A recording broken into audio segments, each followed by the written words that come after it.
pesquisa de opinião, pela avaliação do mercado, pelo sentimento da classe política, ao escolher como seu candidato o senador Flávio Bolsonaro, ao invés do governador Tarcísio de Freitas, o ex-presidente Jair Bolsonaro trocou uma vitória provável por uma vitória possível. Ou seja, se o objetivo for apenas a vitória da direita nas eleições de 2026, Flávio Bolsonaro não é a escolha mais óbvia. Daí a surpresa de muitos com indicação, especialmente da esquerda brasileira, conhecida pelo seu péssimo hábito de vencer a qualquer custo, por meio de mentiras, difamação e corrupção. Nas palavras aqui da senhora Dilma Rousseff, sucessora de Lula da Silva, nós podemos fazer o diabo quando é a hora da eleição. Isso não é uma força de expressão. O Partido dos Trabalhadores fez o diabo, protagonizando o Mensalão, o Petrolão e, mais recentemente, a farra do INSS. E tem dado certo. A gente precisa reconhecer. Nesse século, o PT governou o Brasil por 2/3 do tempo em 5 mandatos distintos. Contudo, se para algumas pessoas, para alguns partidos, a vitória está acima de tudo, o Evangelho de Marcos e Mateus nos fazem um alerta muito importante. De que adianta o homem ganhar o mundo inteiro se ele perder a sua alma? De que adianta ser um grande magistrado se as suas sentenças são injustas? De que adianta ser um bem-sucedido homem de negócios se a sua riqueza provém de um sistema que incentiva milhões de pessoas a permanecerem na pobreza? De que adianta ser um reconhecido comentarista se as suas falas não refletem o que você realmente pensa? E de que adianta vencer uma eleição se essa eleição não for legítima?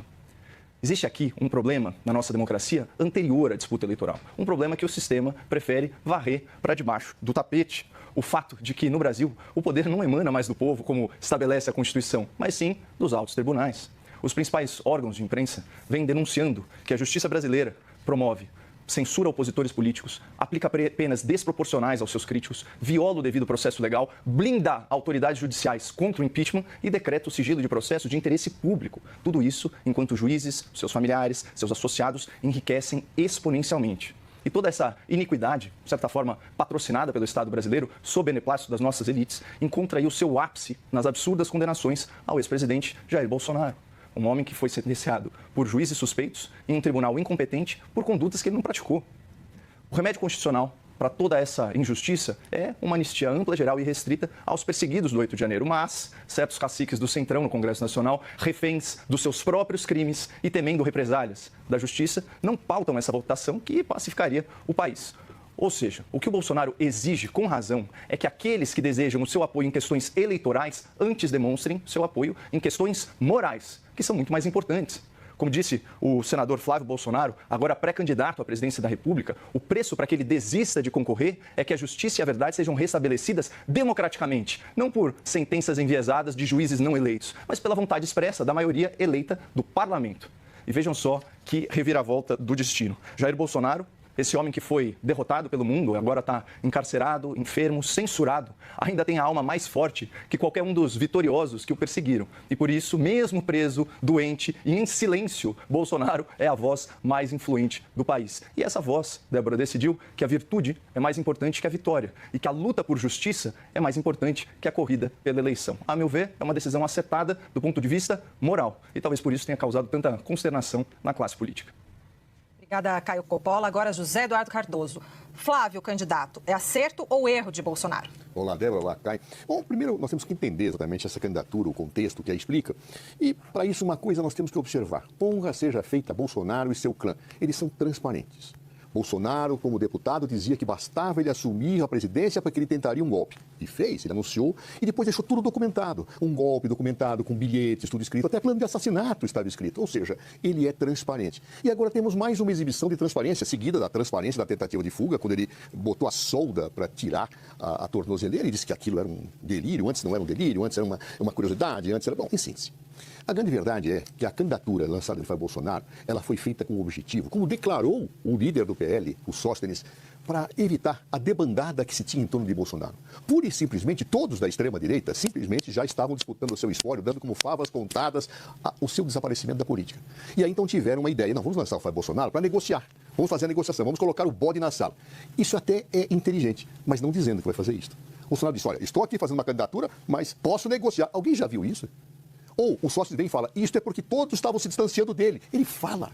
Então, realmente, a transparência é inacreditável. Mesmo que se pudesse imaginar que é uma tática inteligente para poder se negociar um candidato que desse algum tipo de compensação ao clã Bolsonaro, a revelação transparente dessa estratégia beira ao ridículo, beira ao burlesco, como foi o golpe, como tantas coisas que cercam a família Bolsonaro.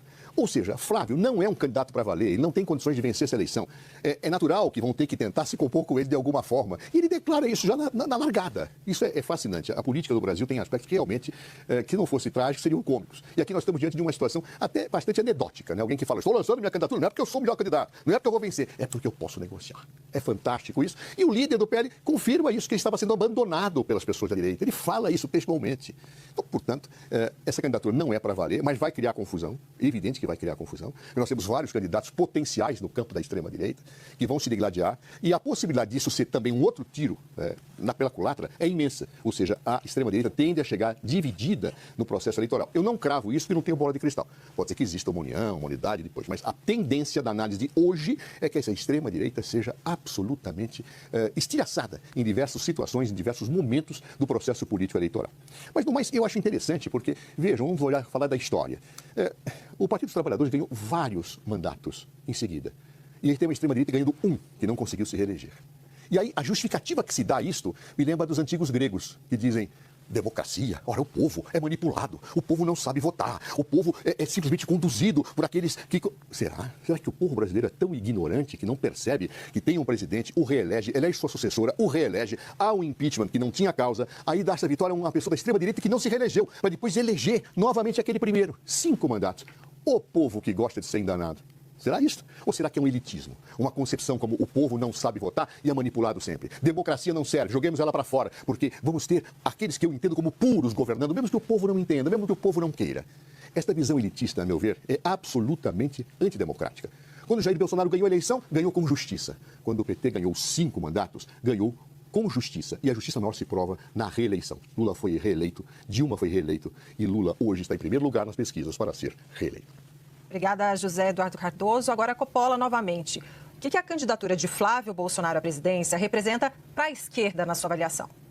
Olha, como eu disse, aqui foi feita uma opção entre uma vitória provável, a do governador de São Paulo, e uma vitória possível, a do senador pelo Rio de Janeiro.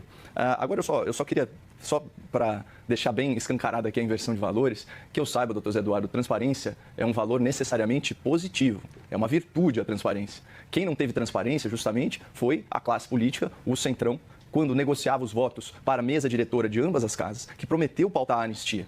E já houve voto de urgência, com maioria, até poderia se falar, maioria qualificada dos votos do parlamento, mas certas lideranças que estão reféns dos seus próprios crimes, temendo represália do judiciário, que puxou para si questões de foro, inclusive dá sinais de que pode processar não só os candidatos, não só os políticos, mas também seus familiares, eles evitam colocar isso em pauta. Então, esse é o primeiro ponto. O segundo, é perfeitamente possível, sim, que o povo seja induzido a erro.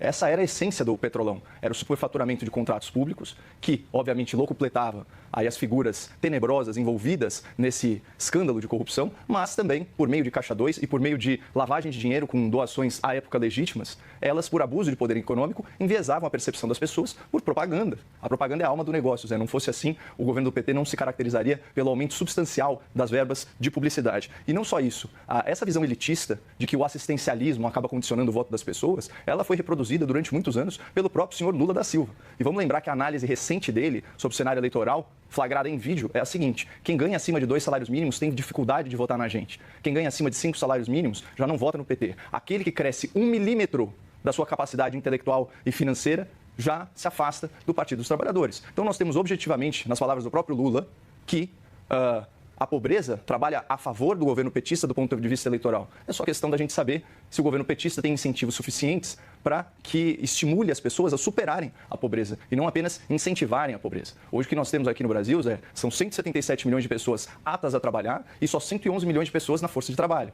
Porque desempregado nesse país não é quem não está trabalhando, é quem não está trabalhando, mas gostaria de estar. Aquele que não está trabalhando, mas nem quer saber de trabalhar, não entra nos dados oficiais e aí você tem que ouvir o nosso governo bravateando que vive uma situação de pleno emprego. Então hoje nós temos, além dos 55 milhões de beneficiários do Bolsa Família, nós temos aí 93 milhões de pessoas no Cade Único.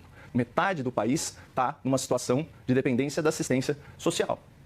E aí a gente começa a olhar os estados em que a economia vai melhor. O estado do Paraná, o estado principalmente de Santa Catarina, são estados menos dependentes da assistência social, com uma tributação menor, em que a livre iniciativa é estimulada, e aí, por causa disso, você tem uma economia mais próspera para todas as pessoas. E o mais importante de tudo, nesses estados, e isso vale também para as regiões do agronegócio, a desigualdade social é a menor do país, a pobreza e a extrema pobreza são menores e todos os índices sociais são positivos. Então,